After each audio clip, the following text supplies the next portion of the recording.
My stepbrother Jacques has developed lumps throughout his lymph system. All right. And I was wondering if you could help me understand what he's doing and what the family can do to help him. All right. Now, I cannot necessarily be too specific because we do not right now function that way. However, the idea to begin with, the first step in any case, especially where what you call dis-ease, physiological dis-ease is concerned, is to allow the individual to get in touch with themselves in the following manner.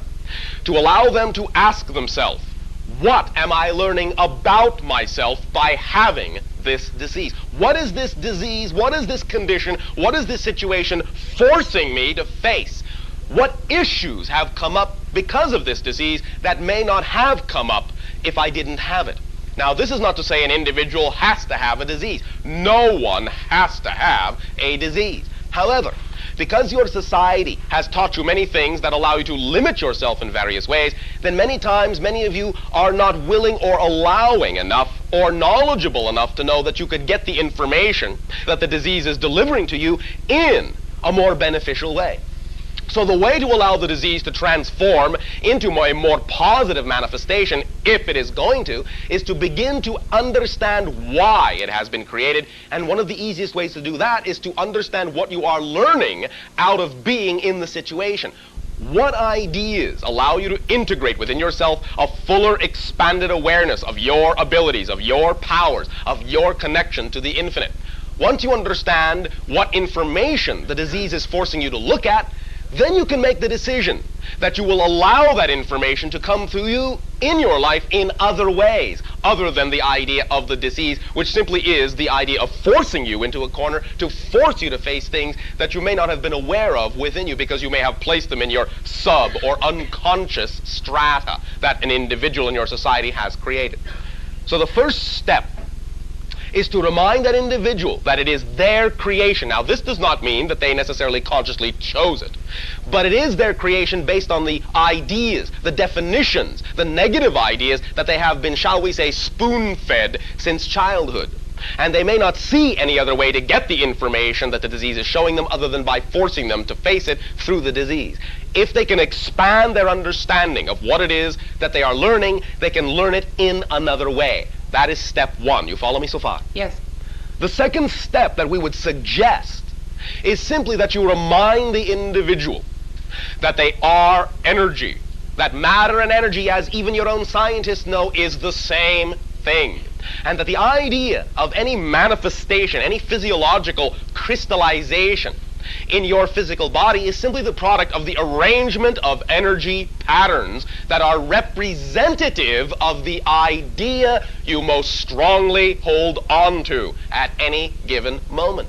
So they can begin in their own imagination to create, in relaxed states, a meditation, a visualization that is coupled with deep and resonant breathing or toning to balance themselves and place themselves in that neutral state of vibrational existence, of neutral pitch, so to speak.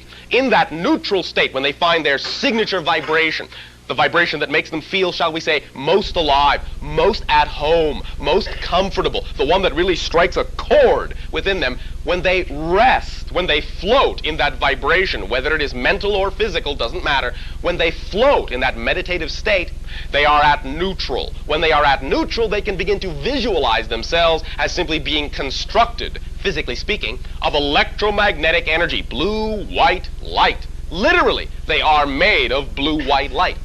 See the body in that way. Allow the body to dissolve into energy. And then see the areas of consideration that you call the dis-ease. See how they may appear different than the idea of the blue-white light. They may at first appear to be a very dull gray. But the idea simply is that if you can focus on those ideas and learn the reason you have created them to begin with, then use the knowledge you learn, apply that knowledge onto those areas of disease, and see them transform into the blue, white, bright light, so that the body idea, the energy idea, becomes homogeneous so that no one portion stands out any more than any other portion. This is a very strong electromagnetically aligning idea.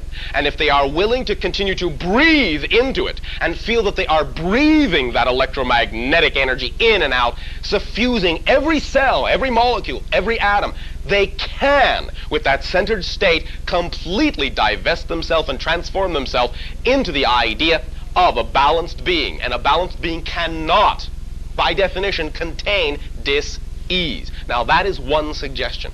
A lot of this, in fact, all of it, will have to do with whatever the belief systems are that are strongest within your acquaintance. You understand? Yes. But get the ball rolling, as you say. Allow the individual to begin to examine, to discuss, to discourse with the self, to know that answers can come from the higher self, to rest and relax in meditative dialogue with the self and listen to the answers he gets.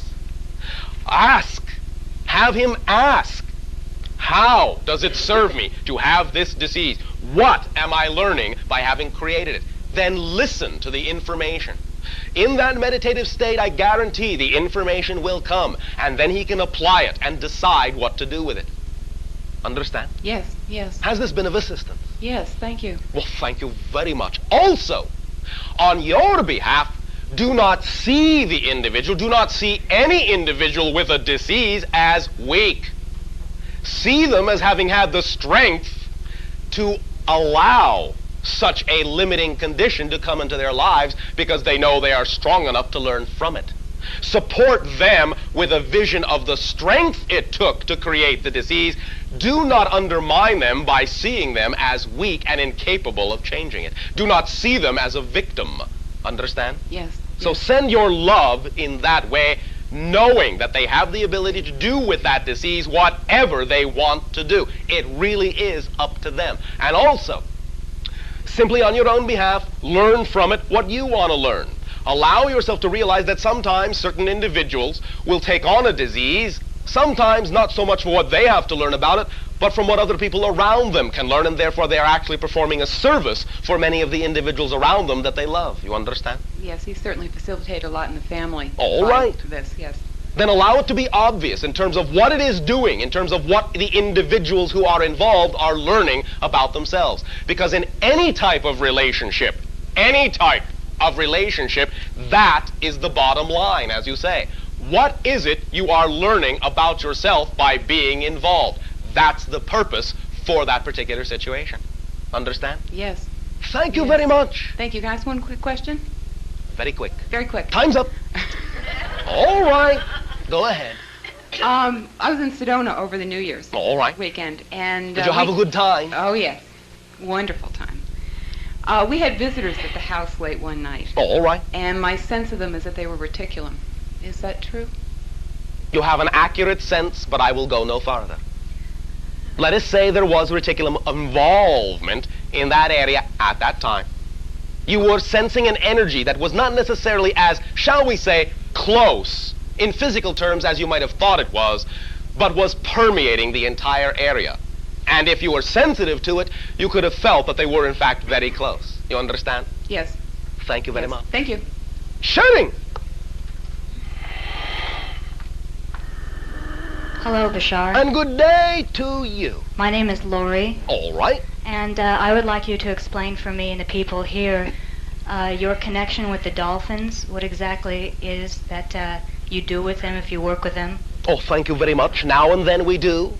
The idea is that the dolphins, what you call dolphins and whales, are, from our point of view, first of all, once again, the second, shall we say, alien to us, alien species upon your planet Earth. You have, as a planet, two species that live side by side that are aware, self-aware species. Land human, water cetacean, dolphin and whale. So your world has two civilizations. Our connection to them is simply the recognition, first of all, that their environment has allowed them to be more consciously telepathic than you have allowed yourselves to be in your environment up to this point. Therefore, they have been in communication with what you have called extraterrestrial societies for quite some time, quite a bit longer than your society has been. They are very strongly connected to the star system and the civilizations within that star system of Sirius, because there is a strong affinity between their energy. We are connected peripherally, simply because we also belong to the same triad of consciousness made up of your Earth, our Essassani, and Siskine, which is the name we refer to as the Sirius system.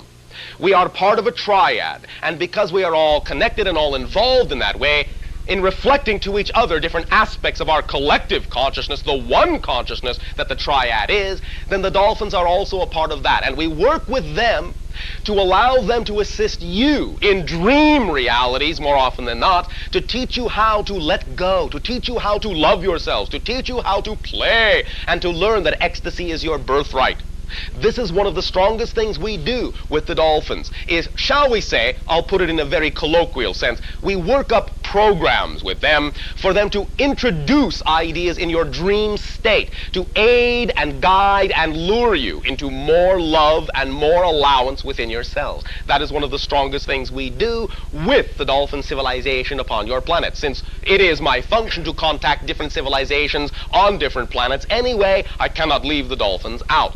In a sense, when we are dealing with your planet, we must deal with both of you. But since both of you, your humans, your dolphins, are not yet dealing as equals with each other, then we will use whatever means is at our disposal to allow you to realize that you can join them and join us in ecstasy. Not because it is us, not because you need to, but just because you, in that sense, might prefer. It's not up to us to say, but you might prefer the idea of unlimited ecstasy over the idea of suffering. That is our basic endeavor and our basic involvement with the dolphin civilization upon your planet. You understand? Yes. The reason I asked, I'm writing a screenplay called Call of the Dolphins. All right. And it refers to the connection with extraterrestrials. Yes.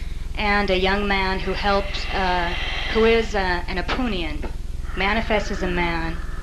And he helps a young girl learn about the full dimensions of her personality by introducing her to the world of the dolphins. Oh, all right. Now, I was wondering later on, if you had the time, if we could speak with Dreamer, the dolphin. One moment.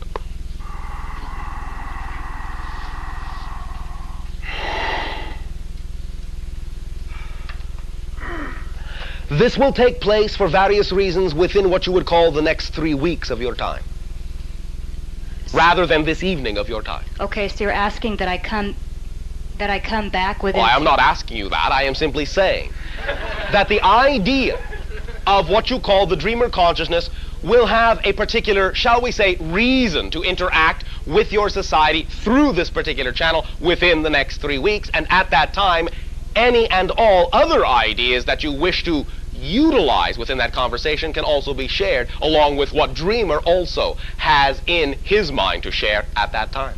Okay, thank you very much. We thank you. Sharing. Now, one moment. Do understand once again that you have the ability in your own dream reality to carry on those conversations beginning this evening of your time if you wish to. You do not need us, nor the physical channel, to facilitate communication with the idea of Dreamer, especially because, remember that Dreamer is of your civilization, exists upon your planet. Therefore, there are no barriers to the communications that you and Dreamer can have, beginning either in your dreams, or even if you wish to aid and assist the facilitation, to go into your physical ocean and play with whatever Dreamer dolphins come to you in your seas. That will accelerate the atmosphere around you to begin to allow you to understand the communications that you require. You will be given, from the assistance and the guides that you have, whatever information you need. You do not need us, you understand? Yes, thank you. Well, thank you very much, and pleasant dreams. Sharing. Yeah, hi. Oh, good day to you. This is my first time here. I'm here tonight. All right. Well, this is my first time as well. Very good. As every time is. Right. I don't know if I should call you Mr. or Captain or... How about friend? Friend, that's good. Thank you. Good. Or ambassador, too. If you wish, but so are you. Thank you. I didn't bring my list of questions today, but I did have one question I wanted to ask, but I'd like to give a little scenario on something that happened to me prior first. All right. Be brief if you can. I'll make it as fast as I can, yes. That's why my timing is off on comedy. I'm too fast. But last Sunday I went shopping and I bought a number of things at the health food store, and while waiting in line, I saw a package of cookies they had on special sale. I bought that. When I got home, I'm taking things out of my bag, and I happened to pick up the sales slip, and I know I only bought 3 things for over $1, and here was something for $1.39. I couldn't figure out what it was, and I kept looking around, couldn't find it at all, put everything back in the shopping bag, took the thing, went back to the store, talked to the woman. She checked it out, and she says, "Oh, these were for the cookies." I says, "Cookies? That's right, I did buy cookies. Where are they?" She says, "Well, why don't you get yourself another package of cookies?" Nice. So I did, put it in the bag, drove all the way home, walked into the kitchen, and what's staring there right in the face is a package of cookies. Nice. Now, what happened to them in the meantime, I don't know, but They were not in your creative reality. that is true. Especially because you are still dealing with the polarity side of some of the other issues that have been discussed regarding what belongs to you and what doesn't. Okay, very good. Now, my integrity was in on cookies, so I went back to the store, and there was a different saleswoman there, and I says, "I got these cookies by accident. Would you take them back?" And she looks at me like I was crazy. Well, all right. And she didn't know what to do with them. She called the manager, and she said, "There's a guy out here who's bringing us back a package of cookies." Anyway, to make a long story short, I just said, "Why don't you just put them back in the shelf?" And she says, "Gee, you're an honest guy." But what she didn't know, if they were peanuts, I would have stolen them. Cookies, I didn't care about. Anyway. All right. We thank you for allowing yourself to reflect to yourself many of the lessons that you say you have desired to learn. And now all you have to do, as you have already begun to understand, is apply those lessons across the board, no matter what the substance, no matter what the situation. In that sense, on that fundamental level, there is no difference between what you call your cookies and your peanuts. Well, to me there was. But anyway, I want to ask you a question. We have a planet called Pluto, and there's a body of, there's a mass that moves around Pluto now. What I want to know is... Right. Now, is that a moon of Pluto, or is that another planet? Well, in a sense, the definition of what you call a moon is simply any body that orbits a central body. So in that sense, by that definition, it is in fact a moon. It is rather smaller than the planet you call Pluto. And your society is now just beginning to discover some very interesting things about that binary system. One of the things they have begun to discover is that the very fine atmosphere that exists upon Pluto, not an atmosphere as you understand it that you could breathe in that sense, but the fine atmosphere that exists upon Pluto, they have begun to discover actually envelops Charon. So far out can it go. They will begin to discover also something they have not seen yet, that there is an actual, shall we say, electrical potential between the two, and there is a great deal of electrical arcing that goes on between the body of Pluto and the body of Charon at particular times of alignment within your solar system, particular times of buildup of ionic charge between that binary pair. In a sense, yes, it is a moon because of the strict definition of what a moon is. Very good. Are there any other moons around Pluto? There are other debris, but not anything of the magnitude of Charon. Okay, now in our solar system, other than Earth, is there any other life in the third dimension that we might discover? There will be discovered in time certain compounds, certain remnants within certain areas of what you call Mars. There will be certain compounds, certain conglomerates of molecules within what you may call a few or several of what you call your gas giant planets, your Jupiter, your Saturn, your Uranus, your Neptune. These will be, in your terminologies, primordial forms of organic life, but will lend you clues to the understanding of what you as a mass consciousness used and utilized to create many of the ideas of life forms upon your Earth. There in time will be seen to be interactions with other ideas, other levels of consciousness, but in your third dimensional state, no. There is inhabitation, to use the term loosely, with every single planet in your system, but not in the third dimension. Thank you, friend. We thank you very much, friend, as well. Shooting! Good evening. And to you, good day. My name is Marion. All right. And I'm from London, England. Oh, all right. Where I think the quality of life is deteriorating. Oh, all right. Now, How so? Well, I'll just proceed. Oh, all right.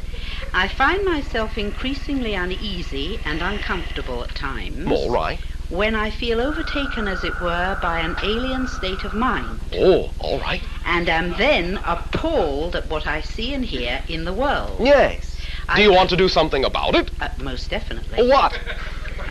That's a good question. Oh, thank you very much. But an enormous question. Oh, if you say so. I trust Yes. that this state of mind Yes. will not lead to dis-ease. Oh, no, no, no, no, no.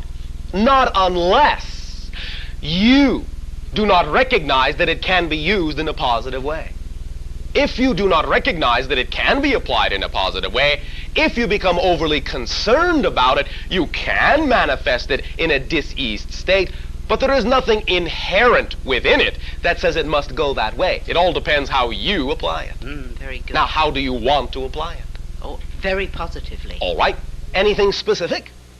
Oh, Any particular methodology? Any particular mode of teaching, of sharing, of doing? Well, I would need time to think about Oh, that. all right, you have all the time in creation. I will simply remind you that when you decide what that modality, what that methodology will be, remember that unconditional love will be the basis. That there is no need in attempting to change, in allowing things on your planet to change in positive ways.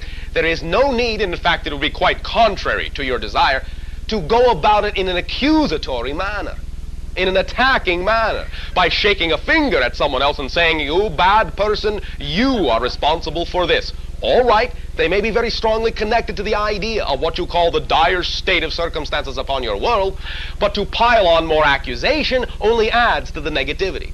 The whole idea is to allow them to change, to create a situation and an atmosphere in which it makes it desirous for them to change, by inspiring them to change, by being a living example of what that change will result in as a person, by living in the world you believe you want to live in now, by being a representative, an ambassador from the future Earth you say you want to live in, and treat them in that sense with love, opening up lines of communication, avenues of communication with them in a way that inspires them to want to change their point of view rather than accuses them of what they have done. For blame will only add to the momentum of the negativity that they're already very familiar with in creating.